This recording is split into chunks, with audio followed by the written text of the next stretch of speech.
നമ്മൾ ഈ ദിവസം ശരിക്കും പ്രാർത്ഥിക്കുന്ന ഒരു ദിവസമാണ്. ഇന്ന് ശരിക്കും നമ്മുടെ ജീവിതത്തിൽ ദൈവം ഇടപെടും, ദൈവം നമുക്ക് വേണ്ടി പ്രവർത്തിക്കും. നമ്മളിന്ന് കേൾക്കുന്ന ദൈവവചനം ഇതാണ്.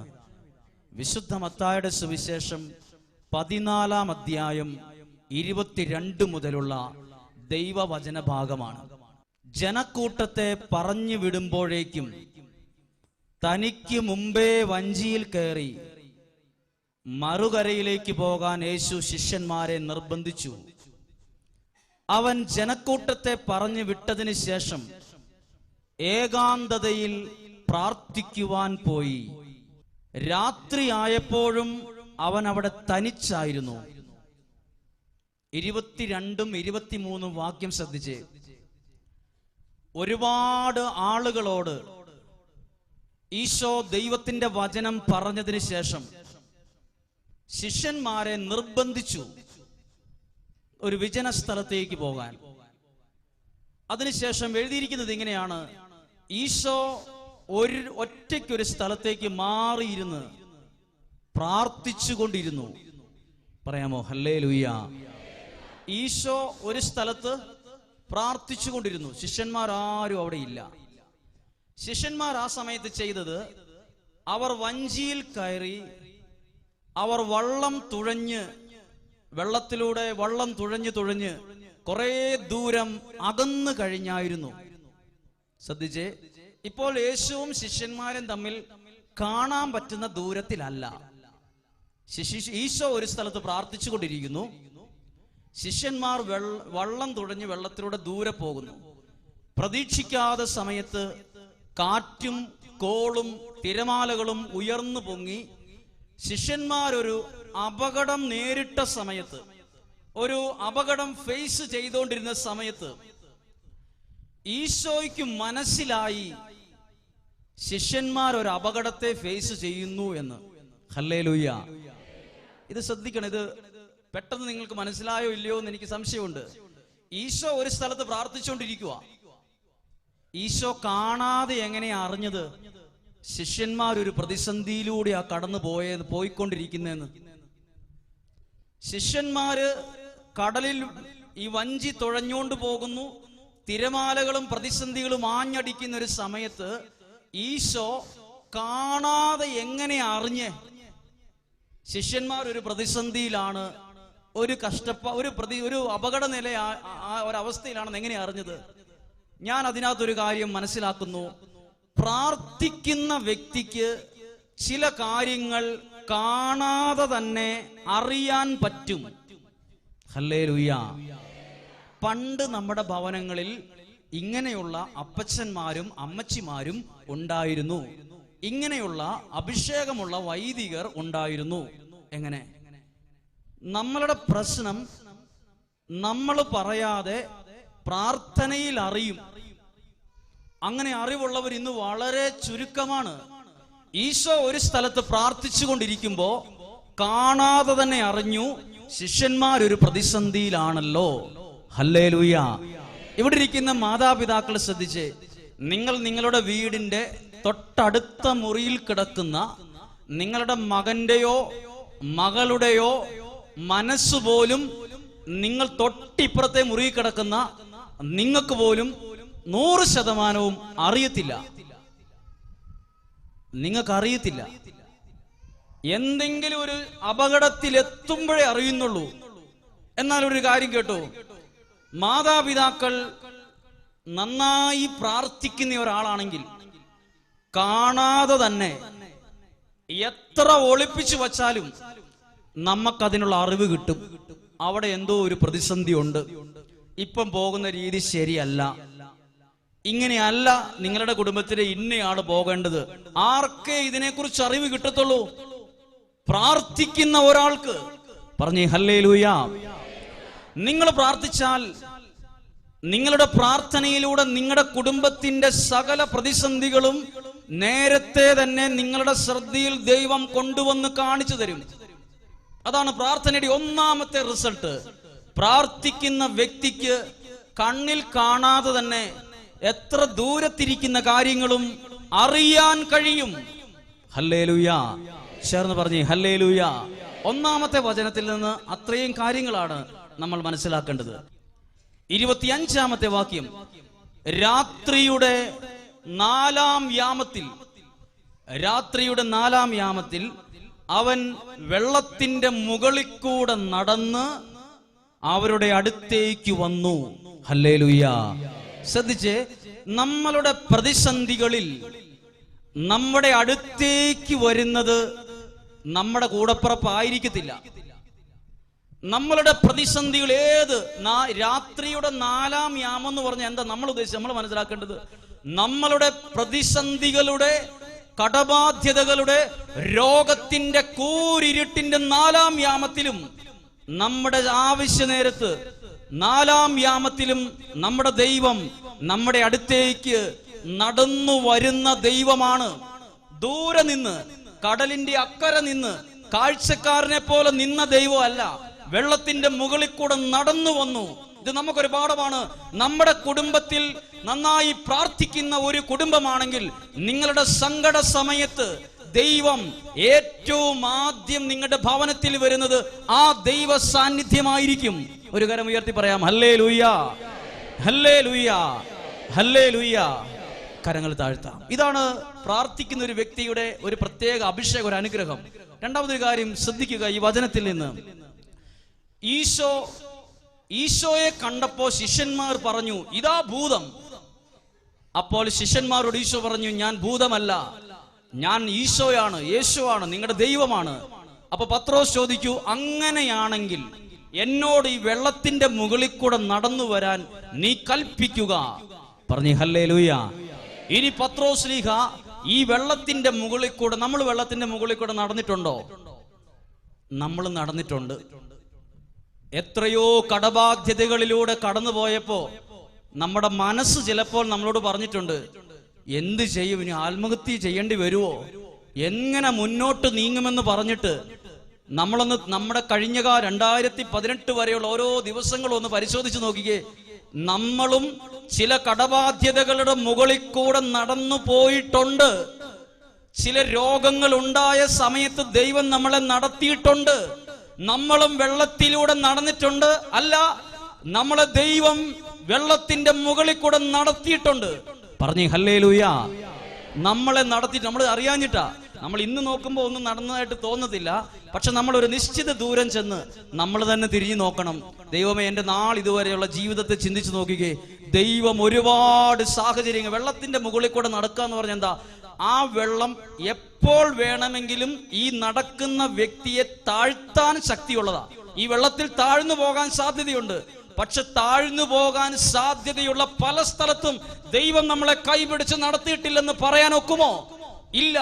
എന്തേറെ പ്രതിസന്ധി ഉണ്ടായപ്പോഴും, താഴ്ന്നു പോകാൻ സാധ്യതയുള്ള കടബാധ്യത ഉണ്ടായപ്പോഴും, താഴ്ന്നു പോകാൻ സാധ്യതയുള്ള രോഗപീഠ ഉണ്ടായപ്പോഴും, താഴ്ന്നു പോകാൻ സാധ്യതയുള്ള അസ്വസ്ഥത കുടുംബത്തിൽ ഉണ്ടായപ്പോഴും നിങ്ങളെ പിടിച്ചു നിർത്തിയത് നിങ്ങളുടെ പൈസയോ എഡ്യൂക്കേഷനോ ആരോഗ്യമോ അല്ല, അത് ദൈവത്തിന്റെ കരമാണ്. പറഞ്ഞേ ഹല്ലേലൂയ, ഹല്ലേലൂയ. അതുകൊണ്ടാണ് നമ്മൾ പറയുന്നത്, നമ്മുടെ ബുദ്ധിക്ക് ചെയ്യാൻ പറ്റാത്തത് ദൈവത്തിന് ചെയ്യാൻ പറ്റും. നമ്മുടെ ശക്തി കൊണ്ട് പറ്റാത്തത് ദൈവശക്തി കൊണ്ട് പറ്റും. അത് കിട്ടണമെങ്കിൽ എന്ത് വേണം? ദൈവത്തിന്റെ ശക്തി കിട്ടാൻ നമ്മൾ എന്നും ഒരു ഹാജർ വയ്ക്കണം. സ്കൂളിൽ പോകുന്ന കുട്ടികൾക്ക് എന്നും ഹാജറുണ്ട്. കോളേജിൽ പഠിക്കുന്ന കുട്ടികൾക്ക് ഹാജറുണ്ട്. ഒരു ദിവസം ചെന്നില്ലല്ലോ, അന്ന് ആബ്സെന്റ് ആണ്. ദൈവത്തോടുള്ള നമ്മുടെ ബന്ധത്തിൽ ആബ്സെന്റ് ഉണ്ടാകാൻ പാടില്ല. ഹല്ലേലൂയ. ദൈവത്തോടുള്ള ബന്ധത്തിൽ, ദൈവവചന വായനയിൽ, കുടുംബത്തിലെ സജീവമായ പ്രാർത്ഥനയിൽ ആബ്സെന്റ് ഉണ്ടാകാൻ പാടില്ല. എന്നും പ്രസന്റ് ആയിരിക്കണം. ഹല്ലേലൂയ. അങ്ങനെയാണെങ്കിലോ ഒരു സ്ഥലത്തും താഴ്ന്നു പോകാൻ നിങ്ങളെയോ നിങ്ങളുടെ കുടുംബത്തെയോ സർവശക്തനായ ദൈവം ഒരിക്കലും അനുവദിക്കില്ല. ഹല്ലേലൂയ. അതാണ് നമ്മൾ ദൈവത്തിൽ ആശ്രയിക്കുന്നതിന്റെ ഏറ്റവും വലിയ ശക്തി. ഇനി ശ്രദ്ധിക്കുക, വളരെ ശ്രദ്ധിക്കണം. ഒത്തിരി പേരുടെ ദുഃഖം, ആരോ മന്ത്രവാദം ചെയ്തു, ആരോ കൂടോത്രം ചെയ്തു എന്നൊക്കെ ഒത്തിരി പേരുടെ ദുഃഖമാണ്. അതുകൊണ്ടാണ് ഞങ്ങൾ തകർന്നെന്ന്. എന്നാൽ ശ്രദ്ധിച്ചോ, ഒരു മന്ത്രവാദം ചെയ്യുന്ന ഒരു വ്യക്തിക്ക് തന്റെ മന്ത്രവാദം കൊണ്ട് ഒരു മനുഷ്യന്റെ ബുദ്ധിയെ കെടുത്താൻ പറ്റും. കൂടോത്രം, ക്ഷുദ്രപ്രയോഗം അല്ലെങ്കിൽ ചില ക്രിയകൾ ചെയ്ത് ഒരാളുടെ സാമ്പത്തിക മേഖലയെ മുടക്കാൻ പറ്റും. ചില ബിസിനസ്സിനെ ഉടക്കാൻ പറ്റും. ഹല്ലേലൂയ. ചില ആളുകൾ ബിസിനസ് നടത്തുമ്പോൾ തൊട്ടടുത്ത കടയിലേക്ക് ആളുകൾ കൂടുതൽ വരാൻ ഒരു പ്രത്യേകതരം ഒരു മന്ത്രവാദം ചെയ്താൽ ആ കടയിലേക്ക് പിന്നെ അധികം ആളുകൾ പോവില്ല. മന്ത്രവാദം ചെയ്യുന്ന മന്ത്രവാദിക്ക് ഇങ്ങനെയുള്ള ചില കഴിവുകളുണ്ട്.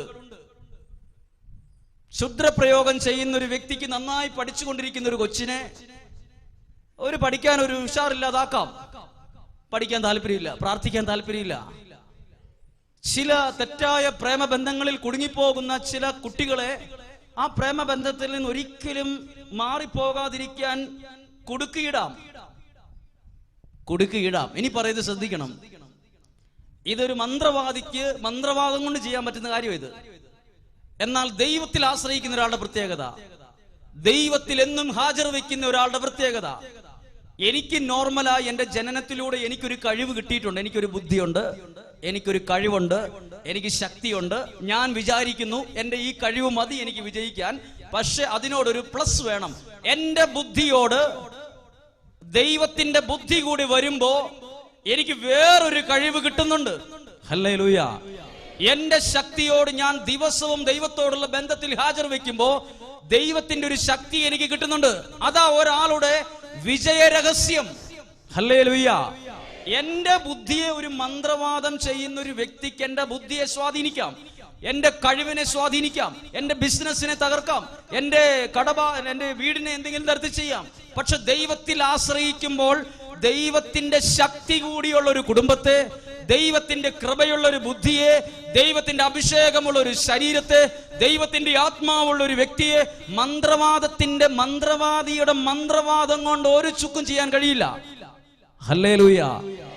എന്റെ നോർമൽ ബുദ്ധിയെ സ്വാധീനിക്കാം, പക്ഷെ എന്റെ നോർമൽ ബുദ്ധിയോട് ഞാൻ ദൈവത്തോടുള്ള ബന്ധത്തിൽ എനിക്ക് കിട്ടിയിരിക്കുന്ന ഒരു ശക്തി കൂടി ഉണ്ടെങ്കിൽ ആ ശക്തിയെ ഒരു മന്ത്രവാദിക്കും, ഒരു ക്ഷുദ്രപ്രയോഗ ക്രിയ ചെയ്യുന്നവരും, ഒരു ആഭിചാരം ചെയ്യുന്നവനും, ഒരു കൂടോത്രക്കാരനും സ്വാധീനിക്കാനോ തൊടാനോ കഴിയില്ല. ഹല്ലേലൂയ. ചേർന്ന് പറഞ്ഞേ ഹല്ലേലൂയ. അതാ നമ്മൾ ചിന്തിക്കുന്നത്. നമ്മളുടെ കഴിവ് മാത്രം പോരാ. നമ്മുടെ കഴിവ് കൊണ്ട് എല്ലാം നടക്കുന്നില്ല, നമ്മുടെ ബുദ്ധി കൊണ്ടെല്ലാം നടക്കുന്നില്ല.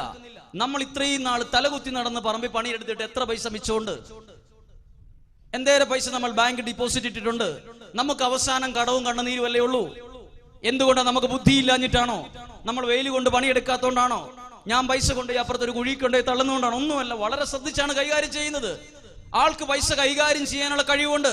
പക്ഷെ ഒരു കാര്യം ശ്രദ്ധിക്കുക, ദൈവത്തോടുള്ള ബന്ധത്തിൽ ഒരു ഹാജർ വയ്ക്കുമ്പോൾ, ഞാൻ ദൈവത്തോടുള്ള ബന്ധത്തിൽ എന്നും ആക്റ്റീവായി നിൽക്കുമ്പോൾ എന്റെ കഴിവ്, എന്റെ ബുദ്ധി, ദൈവത്തിന്റെ ശക്തി വന്ന് ചേർന്ന് ഞാൻ ചെയ്യുന്നതിനെ ദൈവം ഏറ്റെടുത്ത് വിജയിപ്പിച്ചു കൊണ്ടിരിക്കും. ഹല്ലേലൂയ. ഉറക്കെ പറഞ്ഞേ ഹല്ലേലൂയ. അതാണ് ഈശോ പറഞ്ഞത്. ഈശോ എല്ലാ കാര്യം ചെയ്യുന്നതിന് മുമ്പ് ശിഷ്യന്മാരെ ഒക്കെ പറഞ്ഞു വിട്ടിട്ട് ഈശോ ഒരു സ്ഥലത്ത് പോയി കുറെ നേരം പ്രാർത്ഥിച്ചു. ഈശോ എന്തിനാ പ്രാർത്ഥിച്ചത്?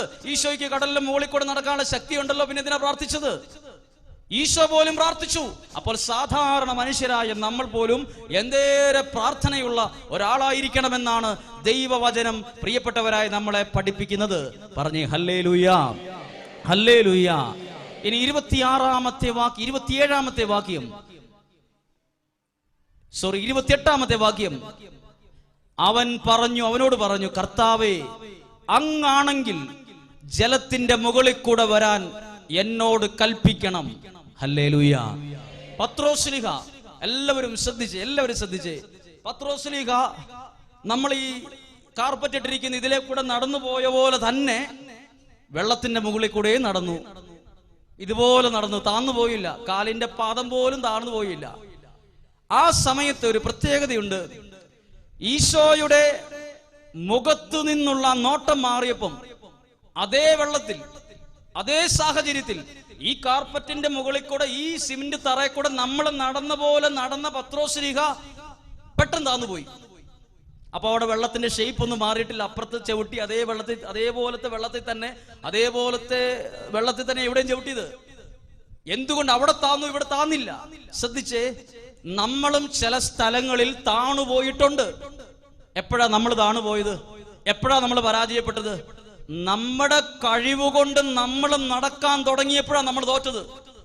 നമ്മുടെ ബുദ്ധി കൊണ്ട് നമ്മളെല്ലാം പിടിച്ചെടുക്കാൻ വേണ്ടി നമ്മൾ തുടങ്ങിയപ്പോഴാ നമ്മൾ താണുപോയത്. പറഞ്ഞേ ഹല്ലേലൂയ, ഹല്ലേലൂയ. ഇനി ശ്രദ്ധിക്കണം, വളരെ ശ്രദ്ധിക്കണം. പത്രോസ് ശ്ലീഹ എവിടെയാ താന്നുപോയത്? വെള്ളത്തിൽ താണുപോയി. ആരാ കൈക്ക് പിടിച്ച് താന്നുപോയ സ്ഥലത്ത് നിന്ന് പിടിച്ചുയർത്തിയത്? ശിഷ്യന്മാരാണോ ഈശോയാണോ? ഇത് നിങ്ങൾ ഇന്ന് ഏകദിന ഈ വെള്ളിയാഴ്ച പ്രാർത്ഥന ഓർത്തു. നമ്മൾ എവിടെയെങ്കിലും താഴ്ന്നു പോയിട്ടുണ്ടെങ്കിൽ അവിടെ നിന്ന് നമ്മളെ പിടിച്ചു കയറ്റുന്നത് മനുഷ്യന്റെ കരം ആയിരിക്കില്ല, ദൈവകരമായിരിക്കും. പത്രോസ് ശ്ലീഹ താഴ്ന്നുപോയ സ്ഥലത്ത് പിടിച്ചു കയറ്റാൻ നീട്ടിയ കരം ദൈവത്തിന്റെയാണ്. നിങ്ങൾ എവിടെയെങ്കിലും താന്നു പോയിട്ടുണ്ടെങ്കിൽ വിഷമിക്കരുത്.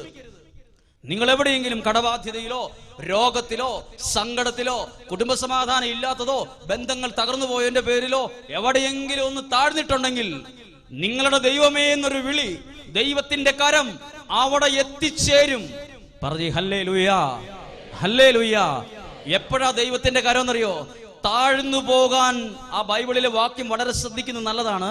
ആ വചനം വളരെ പ്രത്യേക രീതിയിൽ എഴുതിയിരിക്കുന്നത്. അവൻ വെള്ളത്തിൽ താഴ്ന്നു പോകാൻ തുടങ്ങിയപ്പോൾ എന്നാണ്.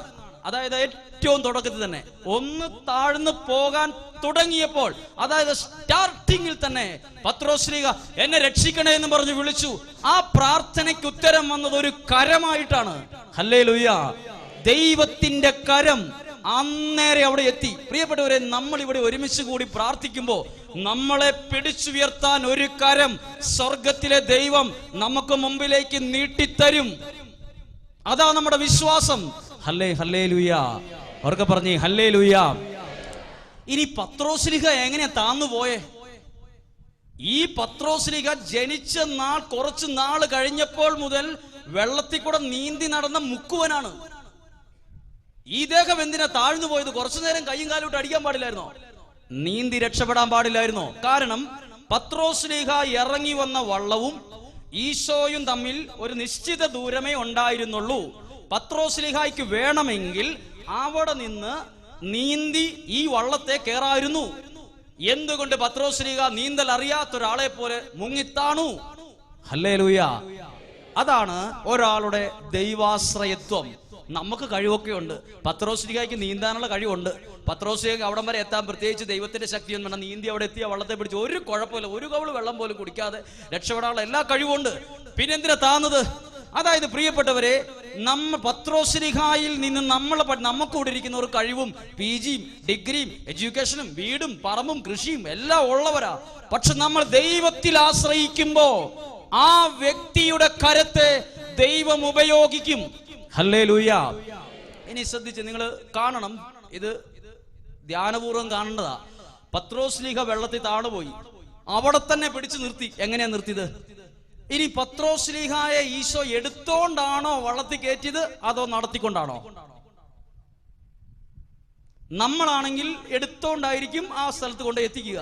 പത്രോസ് ശ്ലീഹായെ ഈശോ എടുത്തിട്ടില്ല. പിന്നെ എങ്ങനെയാ? താഴ്ന്നുപോയ വെള്ളത്തിലൂടെ തന്നെ നടത്തി. ഹല്ലേലൂയ. ഇതാണ് ദൈവത്തിന്റെ ഒരു പ്രത്യേകത.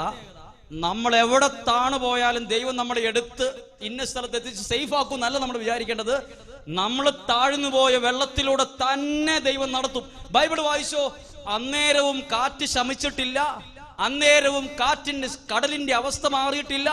കടലിന്റെ തിരമാല ഉയർന്നുകൊണ്ടിരിക്കുമ്പോഴും തിരമാലയുടെ പ്രത്യേകത അതിങ്ങനെ ഉരുണ്ടുരുണ്ടുരുണ്ട് ഇങ്ങനെ മറിഞ്ഞു വരും.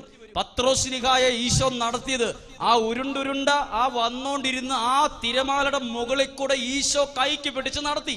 ചില പ്രശ്നങ്ങളൊന്നും നമ്മൾ പ്രാർത്ഥിച്ചാൽ ഉടനെ മാറത്തില്ല കേട്ടോ.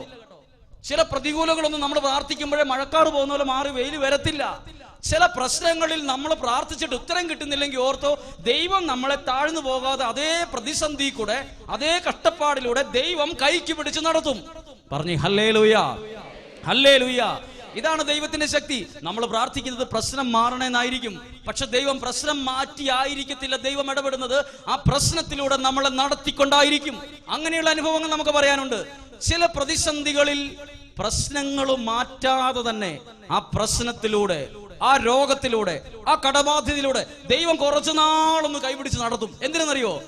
ഞാൻ ഒറ്റയ്ക്കല്ല, എന്റെ ദൈവം ഈ പ്രതിസന്ധിയിൽ എന്റെ കയ്യെ പിടിച്ചിട്ടുണ്ടായിരുന്നെന്ന് 10 ദിവസം കഴിയുമ്പോ എനിക്കൊരു സാക്ഷ്യമുണ്ടാകാൻ, അല്ലെങ്കിൽ നമ്മൾ പറയും എന്റെ ബുദ്ധി കൊണ്ടാ ഞാൻ എത്തിയെന്ന് പറയും. അത് പറയാതിരിക്കാൻ പറഞ്ഞേ ഹല്ലേലൂയാ. ചേർന്ന് പറഞ്ഞേ ഹല്ലേലൂയാ. ബൈബിളിൽ ഒരു പ്രത്യേക നല്ല അനുഭവമുള്ള ഒരു കാര്യമുണ്ട്. അത് 32-ാമത്തെ വാക്യമാണ്. ശ്രദ്ധിച്ച്, ഈ ശിഷ്യന്മാര് നേരിട്ടോണ്ടിരുന്ന പ്രശ്നം എന്നാണെന്നറിയോ? പ്രശ്നം കാറ്റും തിരമാലകളും പ്രതികൂല സാഹചര്യമാണ്. എപ്പോഴാ ഇത് മാറിയത്? എപ്പോഴാ മാറിയത്? ഈശോ പത്രോസിനെയും കൂട്ടി ആ വള്ളത്തിൽ കയറിയപ്പോഴാണ് കാറ്റ് ശമിച്ചത്. അപ്പോൾ ഇത്രയും കൈകാര്യം ഈ പത്രോസിനെ കൈക്ക് പിടിച്ച് നടത്തുമ്പോഴെല്ലാം ഈ പ്രശ്നം ഉണ്ടായിരുന്നു. കാറ്റ് ശമിച്ചത് പിന്നീട് കുറച്ച് കഴിഞ്ഞ പിന്നെയാ. ശരിക്കും നമ്മൾ ഇങ്ങനെയല്ല വിചാരിക്കേണ്ടത്. ഇങ്ങനെ പത്രോസ് മുങ്ങിത്താഴാൻ തുടങ്ങിയപ്പോഴേ ഈശോ കാറ്റ് ശമിച്ചു, കടലിനെ ശാന്തമാക്കി, എന്നിട്ട് ഈശോ പത്രോസിനെ രക്ഷിച്ചു എന്നല്ല. ഈശോ പത്രോസിനെ കൈക്ക് പിടിച്ച വള്ളത്തിൽ കയറ്റി, അതിനുശേഷമേ കാറ്റ് ശമിച്ചുള്ളൂ. ഹല്ലേലൂയ. എന്നെ കേൾക്കുന്ന പ്രിയപ്പെട്ടവരെ, നിങ്ങൾ ഓരോ പ്രശ്നങ്ങളിലൂടെ ആയിരിക്കും. പ്രതിസന്ധികൾ നിങ്ങൾക്കുണ്ടാകും. ചിലപ്പോൾ നിങ്ങൾ മുഖാമുഖം കാണുന്നത് ഒരു രോഗപീഠയായിരിക്കും. എന്തുവാകട്ടെ, ഞാൻ എത്ര ദിവസമായി പ്രാർത്ഥിക്കാൻ തുടങ്ങി, എന്നെ മാറാത്തെന്ന് ചിന്തിക്കരുത്. ചില പ്രതിസന്ധികളിൽ കൂടെ നമ്മളെ ദൈവം ഈ കാർപ്പറ്റേ കൂടെ നമ്മൾ നടക്കുന്ന പോലെ നമ്മളെ കൈക്ക് പിടിച്ച് നടത്തും. ഹല്ലേലൂയ. അതിനുവേണ്ടി ചില പ്രതിസന്ധികൾ കുറച്ച് കഴിഞ്ഞേ നമ്മളിൽ നിന്ന് മാറത്തുള്ളൂ. എന്നാലും പേടിക്കരുത്. പത്രോസ് ശ്ലീഹായെ എടുത്തു പിടിച്ചല്ല ആ വള്ളത്തിലേക്ക് കൊണ്ടുയിരുത്തിയത്, അതേ വെള്ളത്തിൽ കൂടെ നടത്തിയ. നമ്മൾ എവിടെ താണുപോയോ, നമ്മൾ എവിടെയാ പ്രശ്നമെന്ന് പറഞ്ഞോ, നമ്മളെ മൂടാൻ ഭാഗത്തിന് വരുന്ന തിരമാലകളെ നമ്മൾ മുഖാമുഖം കാണുമ്പോഴും ദൈവം അതിലൂടെ കൈക്ക് പിടിച്ച് നടത്തും. പറഞ്ഞേ ഹല്ലേലൂയ. അതാ നമ്മൾ പാടിയത്. എന്താ പാടിയെന്നറിയോ? എരുതിയിൽ വീണാലും അവിടെ ഞാൻ ഏകനല്ല. വീഴുന്നത് എവിടെയാ? എറിയുന്നത് തീയിലേക്കാണേലും വീഴുന്നത് തീയിലല്ല, അത് ദൈവത്തിന്റെ കരങ്ങളിലാ. പറഞ്ഞേ ഹല്ലേലൂയ. ഓർക്കെ പറഞ്ഞേ ഹല്ലേലൂയ. താഴ്ന്നുപോയ സ്ഥലത്ത് പത്രോസിനെ പിടിച്ചു നിർത്തിയത് ദൈവകരമാണെങ്കിൽ, ഈ അൾത്താരയിൽ നിന്ന് ഒരു ദൈവസ്വരം വിളിച്ചു പറയുന്നു: നിങ്ങൾ എവിടെയെങ്കിലും താണു പോയിട്ടുണ്ടെങ്കിൽ, നിങ്ങൾ എവിടെയെങ്കിലും ഒന്ന് വീഴ്ച പറ്റിയിട്ടുണ്ടെങ്കിൽ, നിങ്ങൾ എവിടെയെങ്കിലും മുങ്ങി താണോണ്ടിരിക്കുവാണെങ്കിൽ, നിങ്ങൾ ഏതെങ്കിലും പ്രതിസന്ധിയിലാണെങ്കിൽ, നിങ്ങളെ കൈക്ക് പിടിച്ചുന്നത് എന്റെ കരമൊന്നും ആയിരിക്കത്തില്ല. നിങ്ങളെ കൈക്ക് പിടിക്ക് ഉയർത്തുന്നത്, അതേ കുഴിയിൽ ഉയർത്തുന്നത് ദൈവത്തിന്റെ കരമായിരിക്കും. എങ്ങനെയെന്ന് എന്നോട് ചോദിക്കരുത്. ഹല്ലേലൂയ. എങ്ങനെന്നറിയില്ല, എന്തിനെന്നറിയില്ല. അങ്ങനെയും പാട്ടില്ലേ? അങ്ങനെയും പാട്ടുണ്ട്, ഇപ്പൊ പാടണ്ട. ഹല്ലേലൂയ. ഇനി ശ്രദ്ധിച്ച് ഒരു കാര്യം കൂടെ പറഞ്ഞ് നിർത്തുക. ഇപ്പൊ നിങ്ങൾ ചോദിക്കും, എന്റെ പ്രശ്നം എങ്ങനെ മാറുമെന്ന്. അതും കൂടെ പറയും. ഏലിയ പ്രവാചകന് ഭക്ഷണം കൊടുക്കാൻ ദൈവം തെരഞ്ഞെടുത്ത പക്ഷി ഏതാ? കാക്ക. നിങ്ങൾ ഉദ്ദേശിക്കുന്ന കാക്കയല്ല, ഇത് പറക്കുന്ന പക്ഷിയായ കാക്കയാണ്. കാക്ക.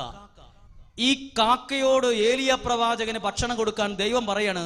കാക്കയോട് പറഞ്ഞു, ഏലിയ പ്രവാചകൻ രാവിലെയും വൈകുന്നേരവും അപ്പം കൊടുക്കണം. കാക്കയ്ക്ക് കൃഷി ചെയ്യാൻ അറിയാവോ? കാക്കയ്ക്ക് അരി പൊടിക്കാൻ അറിയാവോ?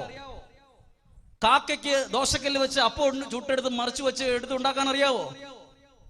ഇത് കൊണ്ടുപോയി കൊടുക്കാൻ കാക്കയ്ക്ക് എവിടെയാ കൈ? ആകെ ഒരു കറുത്ത ചുണ്ടേ ഉള്ളൂ. ഇതിനകത്തൊരു ചെറിയ അപ്പകൃഷ്ണ ഇരിക്കാനുള്ള സ്പേസേ ഉള്ളൂ. നമ്മൾ ഏലിയ പ്രവാചകനോട് പറയുക, നിനക്ക് അപ്പം തരാൻ ഞാൻ കൽപ്പിച്ചിട്ടുണ്ടെന്ന്. അപ്പോൾ ഈ കൽപ്പിച്ചിട്ടുണ്ടെങ്കിൽ ഏലിയ പ്രവാചകന് നോർമലായിട്ട് ചോദിക്കാൽ, ഈ പക്ഷി എങ്ങനെയാ കർത്താവ് ഇത് എനിക്ക് കൊണ്ടു തരിക? ഇതെങ്ങനെ കൊണ്ടുവരും? ഏലിയ പ്രവാചകൻ ചോദിച്ചില്ല, ഇതെങ്ങനെയാ കർത്താവ്? കാക്കയ്ക്ക് എനിക്ക് കൃഷി ചെയ്യാൻ അറിയാൻ പാടില്ലല്ലോ, കാക്കയ്ക്ക് അത് ഇങ്ങനെ അറിയാൻ പാടില്ലല്ലോ, അതറിയത്തില്ല, ഇതറിയത്തില്ലല്ലോ എന്നൊക്കെ ചോദിക്കും. എങ്ങനെയെന്ന് ചോദിക്കരുത്. ബൈബിൾ വായിച്ചോ, ഏലിയ പ്രവാചകന് രാവിലെയും വൈകുന്നേരവും കാക്ക അപ്പം കൊണ്ടേ കൊടുത്തായിരുന്നു. ഹല്ലേലൂയ.